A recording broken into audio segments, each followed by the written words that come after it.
And we welcome you to WWE Unreal Season 2. Lee Versage, Zach McGibbon, ready to bring you the very best from behind the scenes. We're going to go behind the scenes of a show that's behind the scenes for the WWE. Episode 1.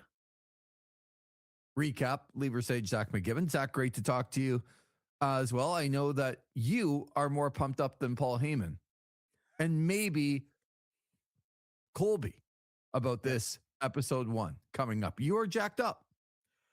As soon as I saw that trailer released about Paul Heyman saying, I don't like this show.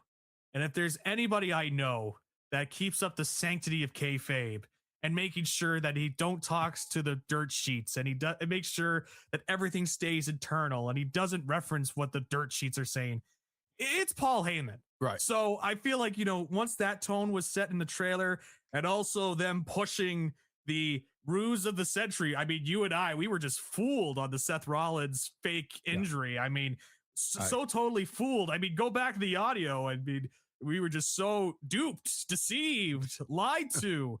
So very interested to see how they break that down. But, it's funny with the first season of Unreal, there were actually things I liked about that series. There were things like when they were talking with the wrestlers themselves and we were avoiding all the backstage stuff and actually getting to know these people, I was like, I kind of like this. It feels very human and very genuine. It was more once we got into the actual creative room and the writing team and hearing what they had to say in the pitches. And there was a lot of times where I felt like concepts weren't fully developed in terms of how far they were willing to go. And that's probably because WWE is only willing to show you how much that they approve of. Mm-hmm. So I was interested season 2 as we kind of go into this first episode here, if there were going to be any tweaks from the first season, if they were going to change some stuff around and do some different things for season 2. Because as a show overall, it's very well produced and there are some engaging bits on this show. But I was wondering if there was going to be a little bit more appealing to the wrestling fan in season 2. Now that the season 1's out of the way, you try and get that new fan base. Now you kind of lock in into season 2. So it's a difficult thing, I believe, for, say, Netflix and the WWE, because even I know people that are not, well, I would say very casual wrestling fans. The fan that used to like wrestling, that doesn't watch it anymore, but watch season 1 of WWE Unreal and are interested in continuing to follow along. So how much do you cater to those people? How much do you cater to the brand new person who hasn't watched any of season 1? And how much do you cater to you and I, or the people that know a lot about professional wrestling? So that would be a little bit tricky, because even if, can't believe I'm starting off this whole, like all the episodes we're going to do season 2, and I'm going to defend the WWE here. Oh boy. I do get the sense that as much as they might not want to show us some things, that there's also some things left on the cutting room floor that they did want to show, that Netflix is like, no, this is our show.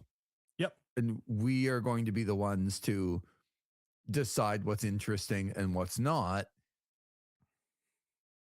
So maybe Trips is wanting to give Zach everything he can possibly give him, and it's Netflix that's the one that's taking that away. So episode 1 begins with Colby Daniel Lopez and all of the different.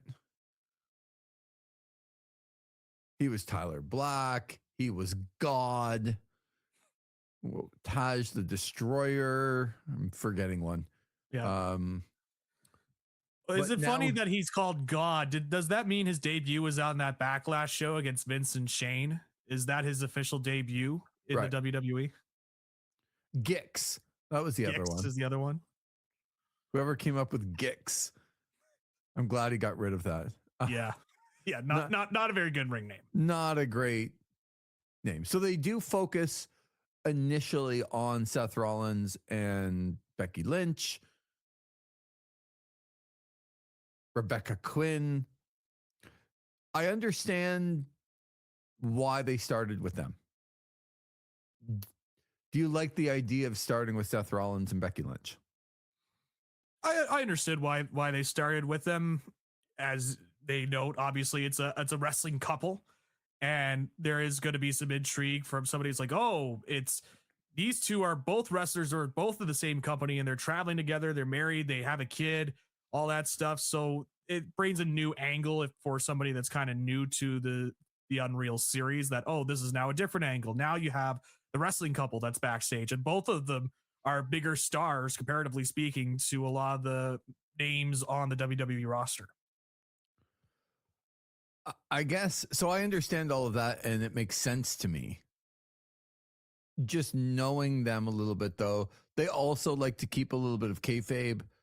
They like to think that they're smarter than everybody else. Yeah. As the show is going to go along and show us, I'm sure.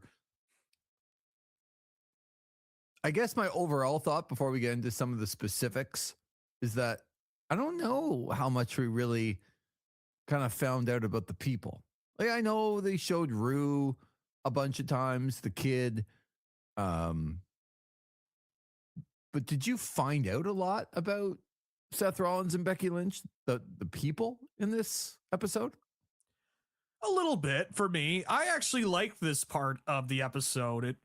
I was going into it with the expectation that I usually get with WWE, where it's very manufactured. And I know the series and the first season when we reviewed it, it's all about being behind the scenes and pulling back the curtain and understanding how everybody works. But even then, you just kind of take that with a grain of salt with the WWE. But I actually enjoyed this part. It felt like, I thought Becky Lynch came across really well in this.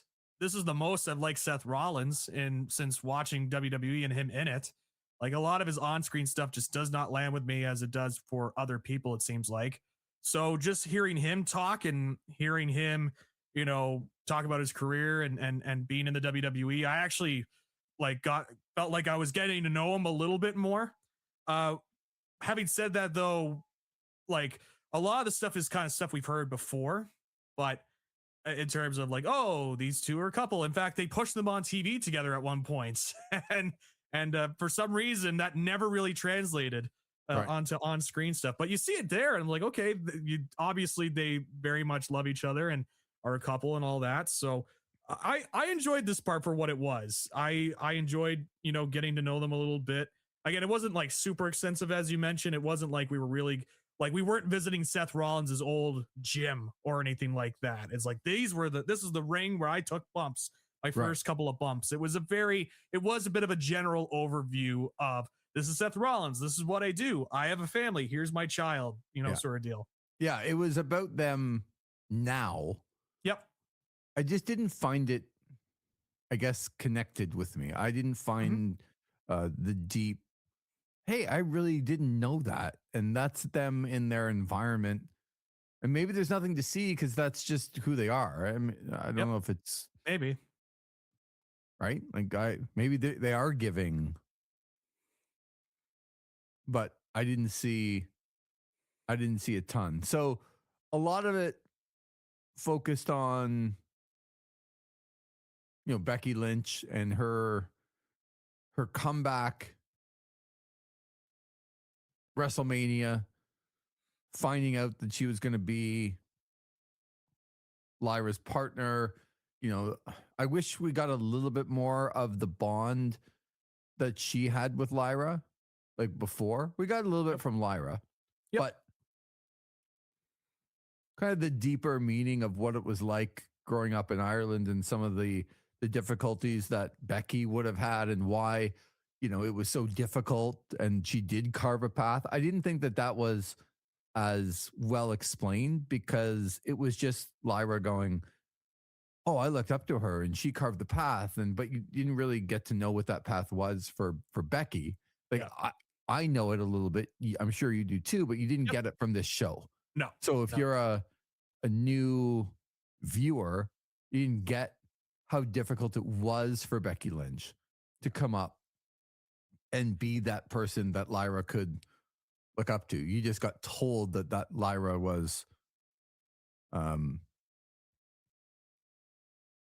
looking up to her and coming. So one of the things that struck me though, and I didn't know what to believe. So I want to ask you, do you really think that Becky Lynch thought that she wasn't going to be well received when she came back?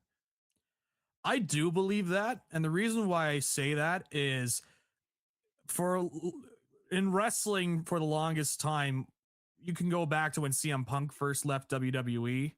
And when he came back, he said at AEW, I don't know if they're going to remember me, that sort of stuff. I can go back to the mid 2000s with Ric Flair. Ric Flair, that's known as this charismatic, uber confident guy.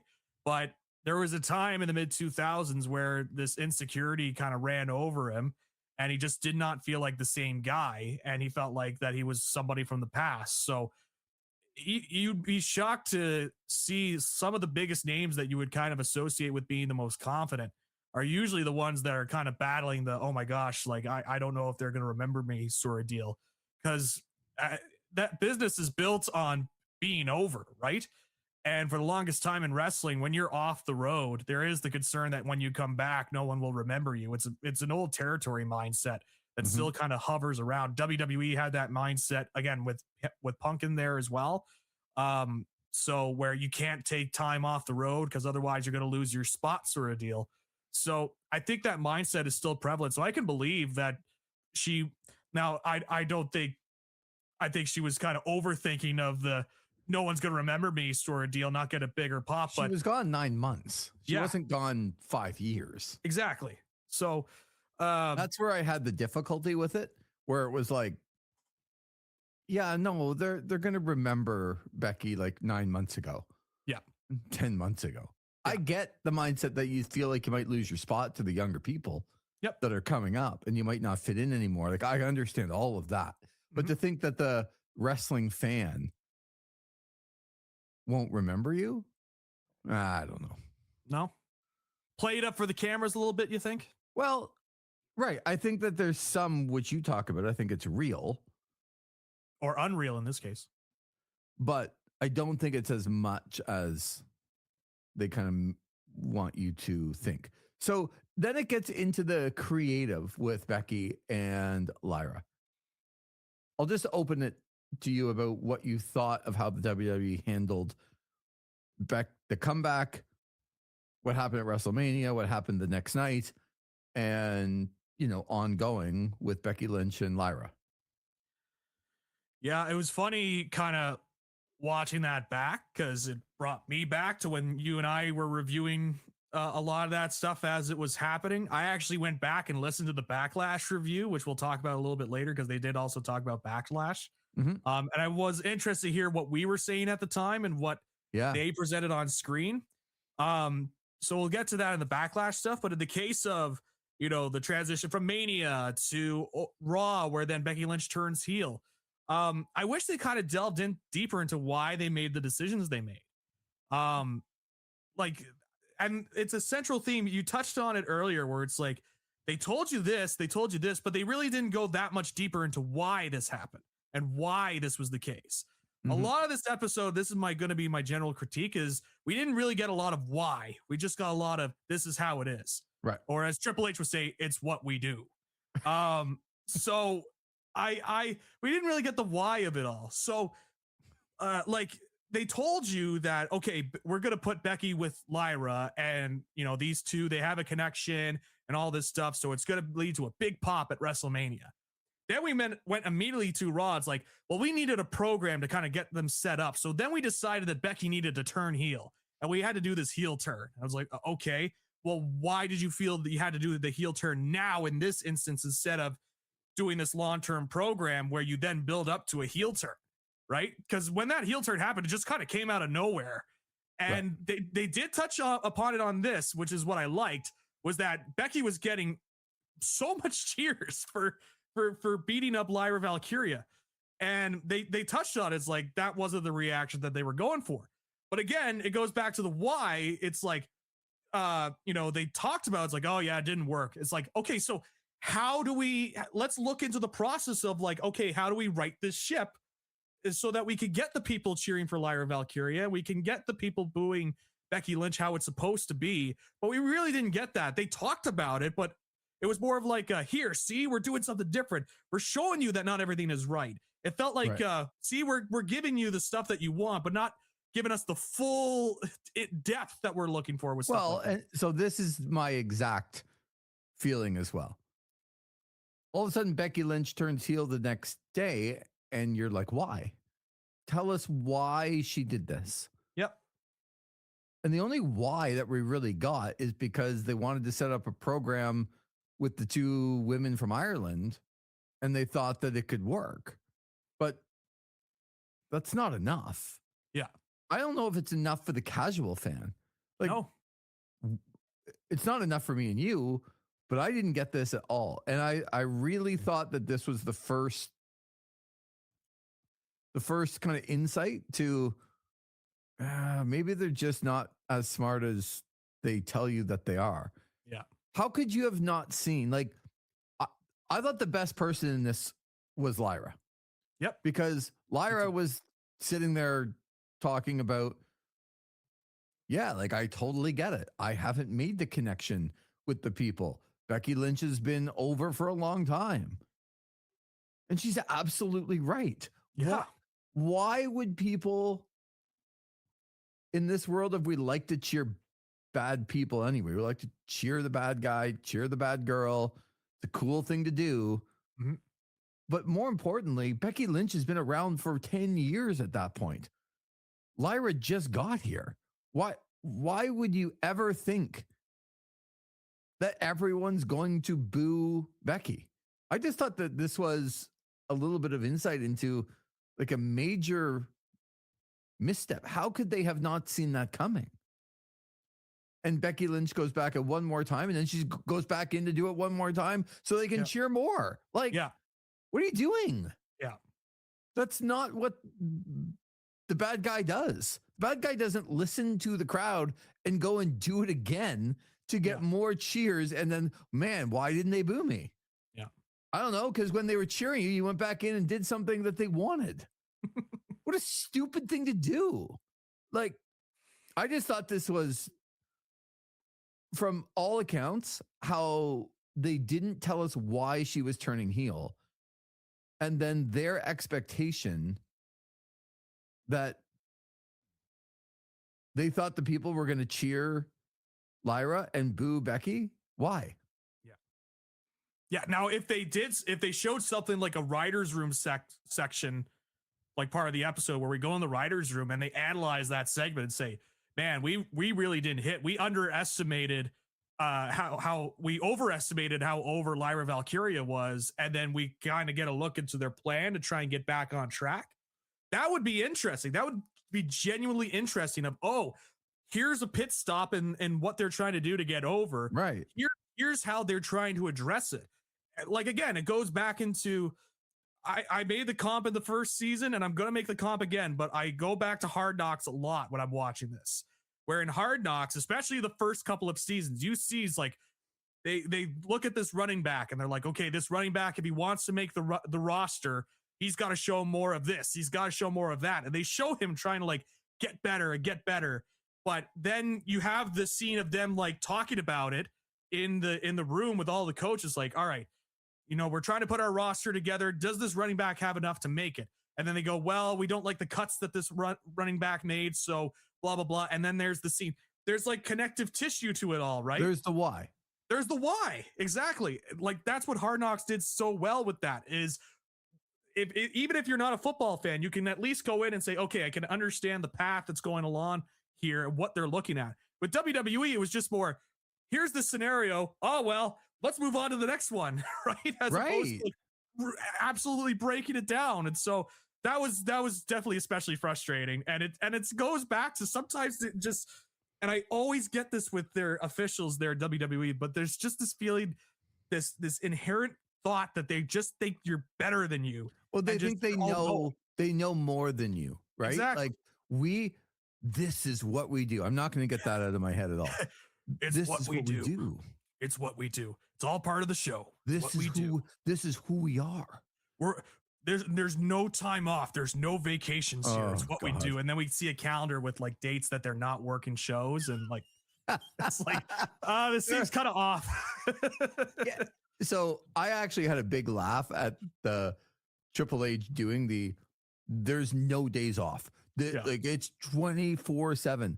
And the first story that they're doing is about a girl who took 10 months off. Seriously. Like, I know. And not that she shouldn't have had time off. Like she had a baby. She came back from that. She probably deserves some time off. Yeah. But they're preaching to you, no days off, no days off. The calendar just keeps, and the whole story is about how you transform this girl back into the mainstream who's been off for 10 months. It's what we do. It's all part of the show, Lee. It's all part of the show. Oh, so some of this connective tissue that you talk about, it's just not there. So let's move on to the other story that they told, which was Michael Cole and Gunther and Pat McAfee. And the idea of how they went about landing and executing Pat McAfee getting into the ring with Gunther at Backlash. And again, I'll sort of leave it.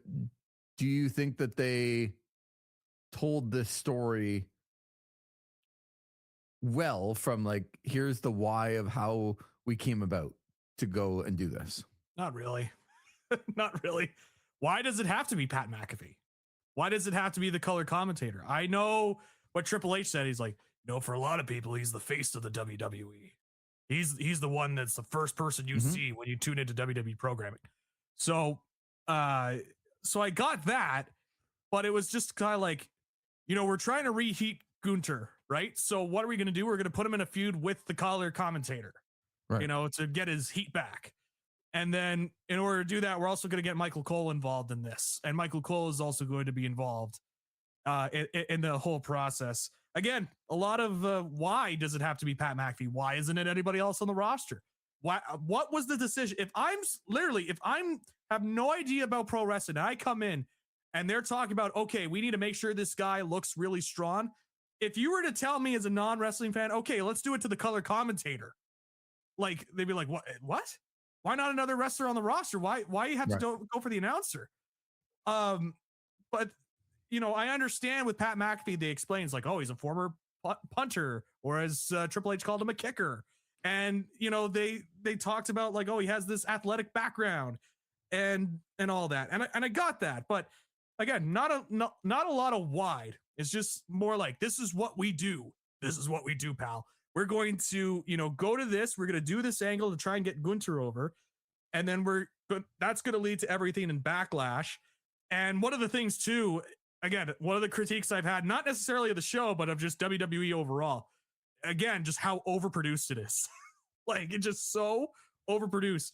In this case, now there are two road agents like overlooking a match. Yeah. Like they both have their little headsets on. And I'm like, do you really need two other people on top of the two wrestlers and the referee to try and control where, like, I understand one, but like two, you really need two people. And there was the shots of like, tell McAfee to like sell it more, like really sell it. Or in the case when Gunther was choking out McAfee on Raw, it's like, all right, stay there.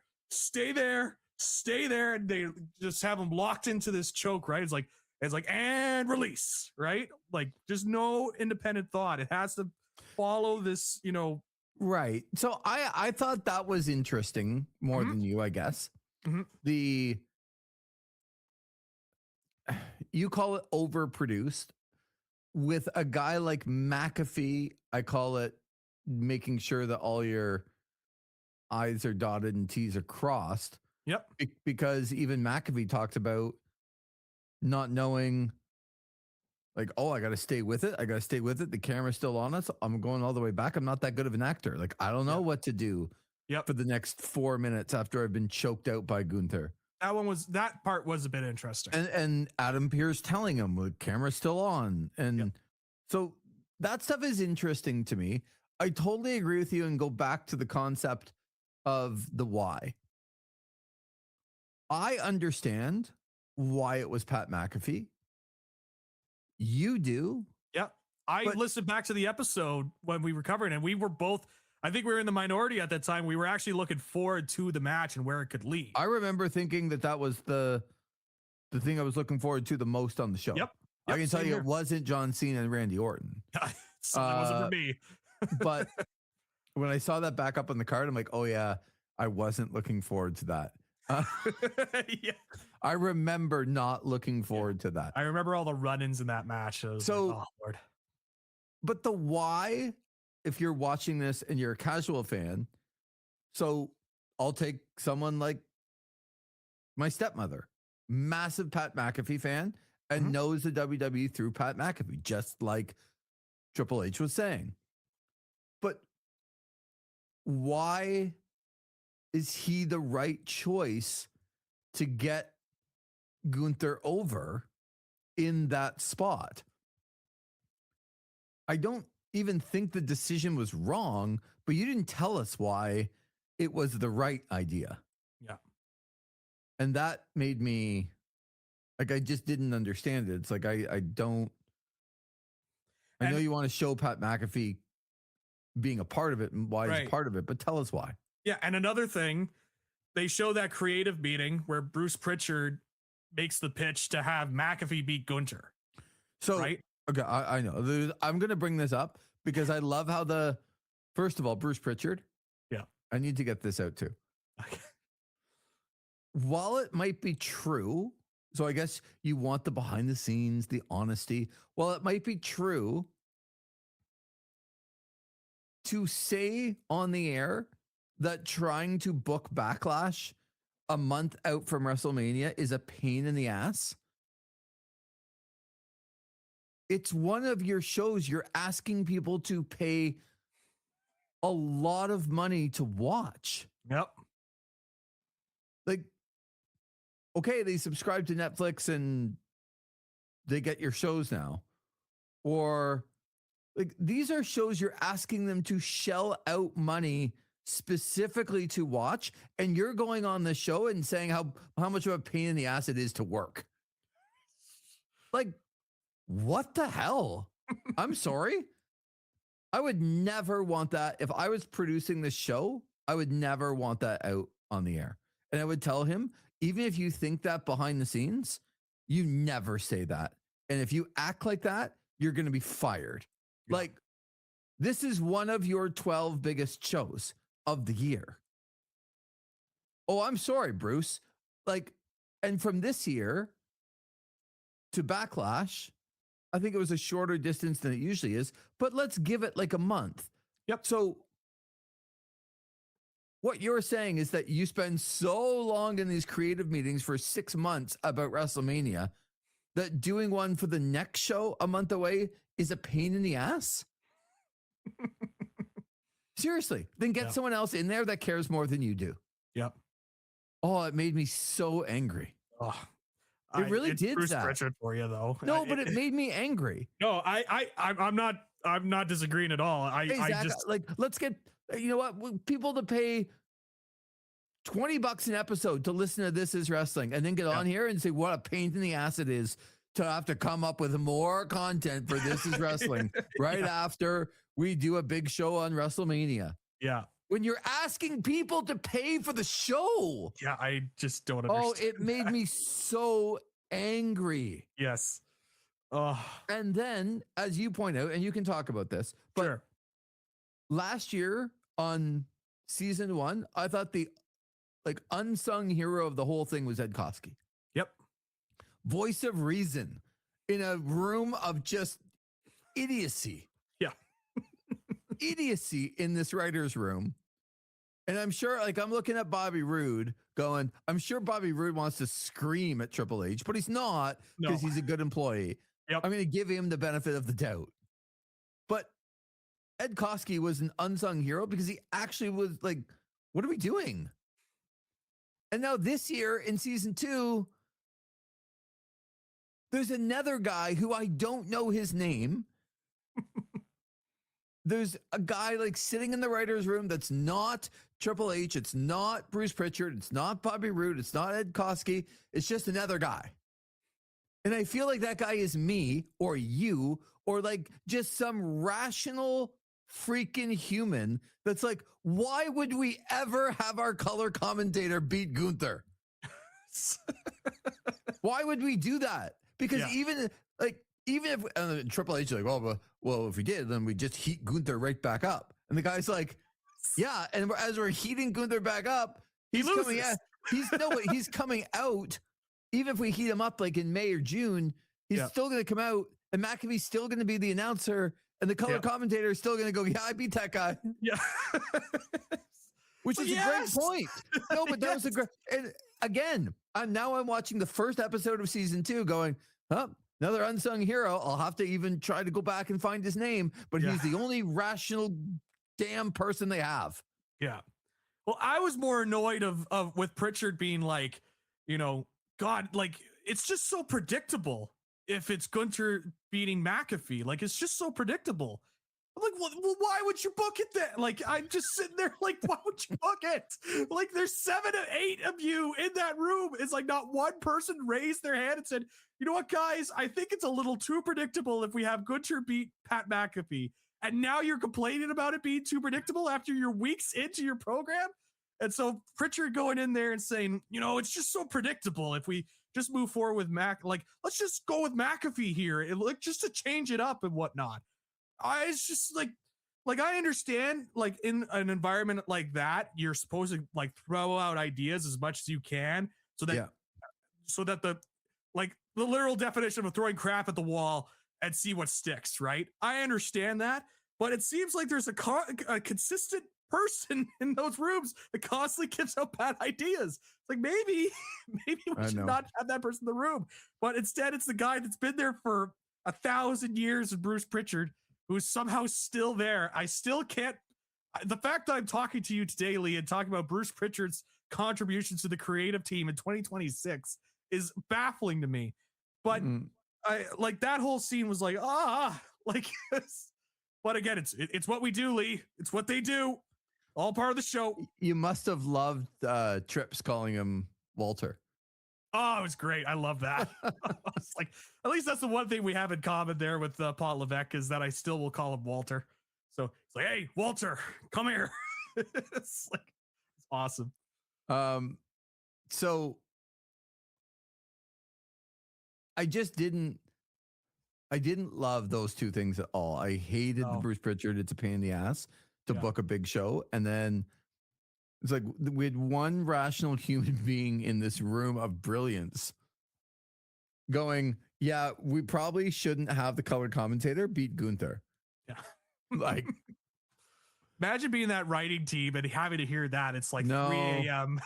No. You've already went through 3 hours of writing the deliberations and you're just like, okay, so banging your head on the wall. In saying all of that, I thought then when they finally got out there, they told the story probably as well.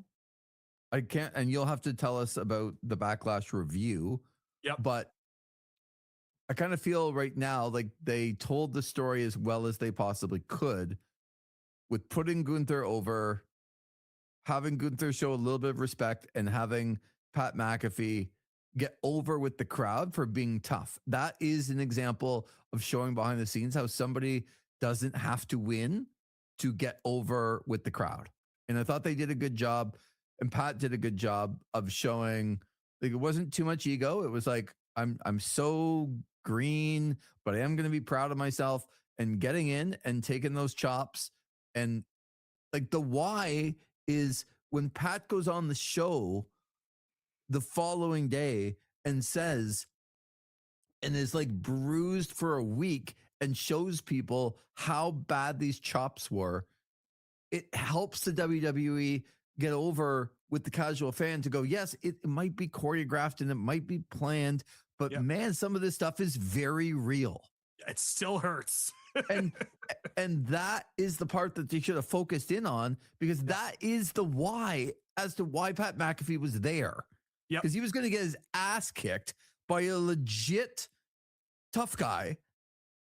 And he was going to talk all about it. Yeah. That is the why. But we didn't get that. I thought they told this story, maybe a couple more road agents than you would like, but I thought they told this story fairly well. Lee, I think we need to have 2 road agents listening into this podcast that feed us information in our ears so that we can put on a great performance each time. Because we can't do it on our own. We can't do it on our own. With somebody telling you something and then somebody telling me something and then thinking that we could be on the same page. That's right. And I hope they speak to us while we're conversating with each other too. That way it totally doesn't throw us off. Yes, as you mentioned, I did listen back to the Backlash review because it is kind of interesting to listen back to what we thought of it at the time.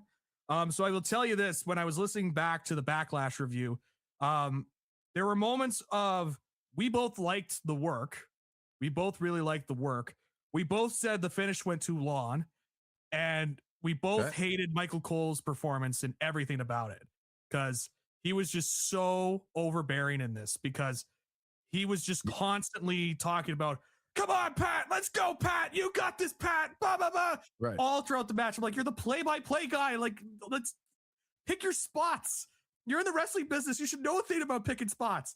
And so there was that. And then him coming out of the desk and, like, you know, banging the apron, like, especially me, shocker, was not very happy about that. No. And so didn't like that. And then I didn't like, at the time, them shaking hands because it was too long, and I felt like it made Gunter look like a geek. That Pat McAfee brought this fight to Gunter. The color commentator brought it to Gunter, and that Gunter had to go and, like, do the whole respect deal. Like, I didn't like that.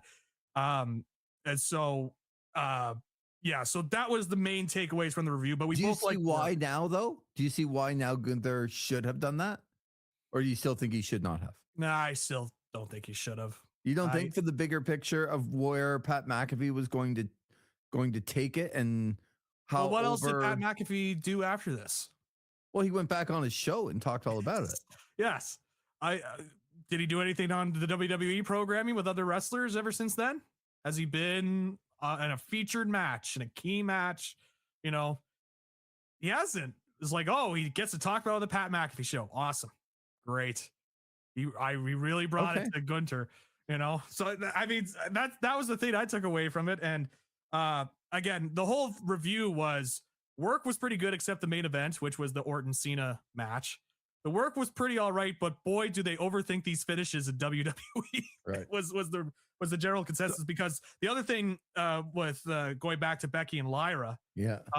So they didn't talk about the eye poke thing, but yet somehow Valkyria rolled her up and got the victory, which means nobody got fucking over. Jeez. Right. And I remember being mad that she was more worried about her eye and barely hooking Becky's leg because she was worried about her eye. And then I saw it again. I'm like, oh, yeah, I remember not being happy about that. And then Becky immediately jumping Lyra Valkyria afterwards. So it's like, couldn't even get a moment of reprieve. But at least they were pissed off about it. Yeah, that one I was like, okay, at least they're upset about that. Is like, she jumped it too early. But it's like, and then you could see Jason Jordan, who's sitting there, just like, damn it. And then, like, having to get ready because he's got to go and run out and do his 17th run out spot of the evening that night. So, that's kind of how it goes there. And so, yeah, I remember that. I remember being so annoyed at that, because I also thought that there was some chemistry between the two in terms of, like, the way they were transitioning into holds and the actual wrestling itself. But again, it was the finish that was just overbooked. And they talked about, again, Becky just immediately jumping in for the punch, and then Triple H bringing her over. It's like, no. Just didn't have to do that. Didn't have to do that part. You didn't have to jump a little too early. Just let the crowd build. Let the crowd Everything's build, for the pop, because they think the pop is so big all the time. Yes. Pops, moments, TikToks, Instagram reels, Lee. So as we conclude, I have to get to this. Yes. Oh man, I almost fell off my chair laughing. Because at the end, Triple H is like this explanation of that we still don't understand because we're naive people watching. And it's like, the money is really the long term, It's- right? The Yes. money's where like it's in the long term. And this is where I thought, this is what we do. This is what we do. We tell really good long term stories. The Like, story never ends in the WWE. yeah, but Zach,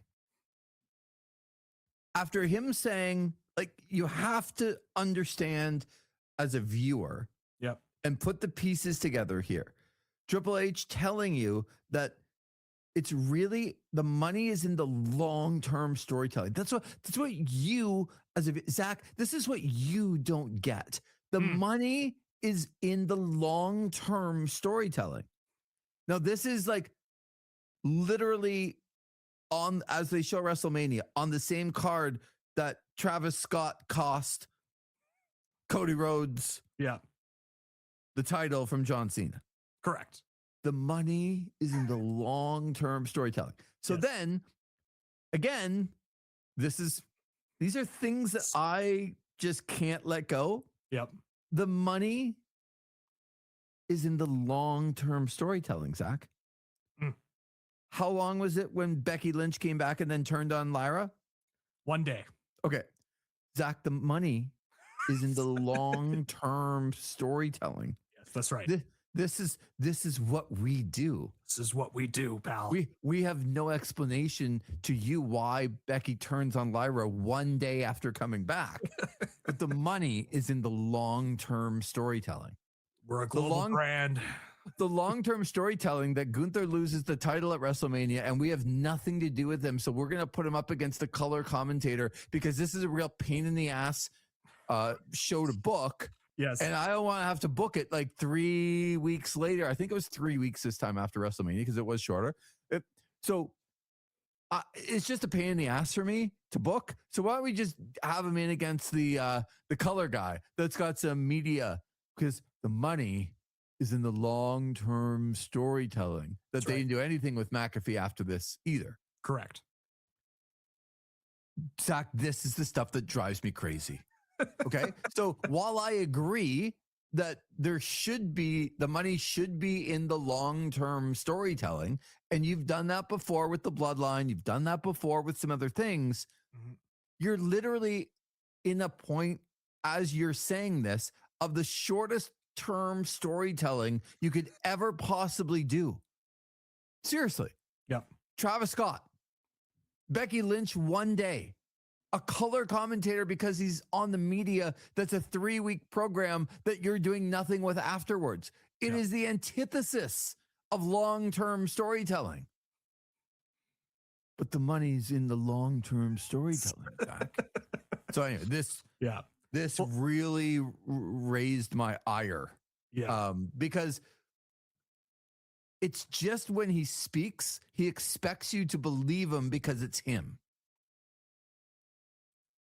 But all of the actual evidence, if you have any rational cognitive thought about what you just watched, you're like, that's actually not true. Right? Yeah. Like, Yeah. nothing that they showed you in episode 1 was about long-term storytelling. No. Nothing. Nope. Now, was it interesting? Yeah. There were elements for sure that were interesting. So I'm not criticizing the entire show, but when you get to the end and you tell everyone that that's where the real money and this is what we do, but everything we just showed you isn't that. Yeah. You have to be a little bit critical. Yeah. Man, it made me. Yeah. Because I'm just glad it's not me that's ranting about Triple H this time. I'm glad you're doing the Triple H rant. Why it makes me angry is not just to get angry at Triple H for something. It's because, Zach, and I mean this sincerely, I want to like this show. I enjoy the behind the scenes stuff that we didn't know before. I don't mind the Adam Pearce talking to Pat McAfee on the way down, or little things that we don't know or get to learn and see behind the scenes. Like that one, Becky Lynch was going out for, I think it was at WrestleMania, but like her daughter had to be brought in and she was crying because she wanted to see mom right before Becky Lynch is going to go out. And as a viewer, you go, wow, I really feel for Becky Lynch because her daughter is like crying that she wants her and she's going out for a massive moment, and to stay focused has got to be really difficult. So I want to like this show. And this is why I get angry about this stuff, is because it's unnecessary. Yep. Don't lie. And don't expect people to just believe you when you talk, when you don't back it up, because I want to actually enjoy this. So I'm hoping as we get to see some, I'm not a big preview guy at all. So once the preview started, even for what's coming up for the rest of the seasons, I turned it off. Okay. But, we do know I am looking forward to seeing like a little bit of Jelly Roll involved. I'm a big Chelsea Green fan. What they do, of course, with the Cody Rhodes, John Cena story, and how Paul Heyman's in this, but he doesn't want to be, and what's he actually going to. So I'm intrigued. I want to like the show, but man, this stuff, Zach, it just, it really pisses me off that we have to come up with more content for like, This Is Wrestling coming up. That's right. Well, it's all right, because we're going to hire our road agents. We're going to call them podcast agents, and they're going to be on this call, and they're going to give us cues and whatnot. And I'll hear in my cue, rant about Triple H now, rant about him now. And then that's when I'll start losing my mind, and then I'll hear the cues like, oh, I'm so glad I had the road agent think for me instead of me, casually bringing it up and trying to make this. Anyway. We're going to try and make sure this podcast is as unfocused and as unnatural as possible once we have our two road agents in giving us directions. All right. So looking forward. Well, I hope that works out because we are going to do every episode, and I do want to enjoy this show. I promise, folks, this is not like just get on and cut it to shreds because I feel like it. I will say this. There was some stuff in here that I was like, okay, this is interesting. Like, as you mentioned, the stuff when they were in Gorilla was interesting. That was the most interesting stuff for me, when it's actually in the moment. They can't do anything and act differently. Like, they have to do their jobs. Yep. So that stuff was interesting. And there were elements of like when they were going to the writing team and whatnot, how they wanted to put together storylines and all that. But it's a little WWE things that they throw in there that it's just like they always love to. It's what we do, Lee. It's all part of the show. So we'll see. I mean, I did see the previews afterwards. They was like, here's what's coming up and blah, blah, blah. And I'm like, that's why I turn off every show that I watch, because coming up more on Amazing Race, and then they show you all the things that are going to happen. It's like, I don't want to see them. No, save it for next episode. I'm going to watch anyway. You already got me locked in. Exactly. So only 5 more episodes to go, Lee. Hopefully, how many It's What We Do we get in this series from Triple H, or it's all part of the show, or Bruce Pritchard being like, it's all part of the creative process, as Bruce Pritchard likes to say. Like, how many more of those are we going to get? Yeah. Get fired up. I'm going to go back to the opening episode where Bruce Pritchard tells you it's a pain in the ass to do his job. Yeah. All right. $10, please. Right. Like, but come watch our show after WrestleMania that you as a viewer have a tough time getting into anyway. So we're actually going to take our foot off of the gas pedal. It's a pain in the ass for me to book it. So yeah, it's going to be bad. I mean, there's just nothing else I can really tell you. Give us the $10, Mark. That's how it goes. All right. We will be back very soon for episode 2. For Zach McGibbon, I'm Lee Versage. Thanks for listening to our recap of Unreal Season 2, Episode 1 here on This Is Wrestling.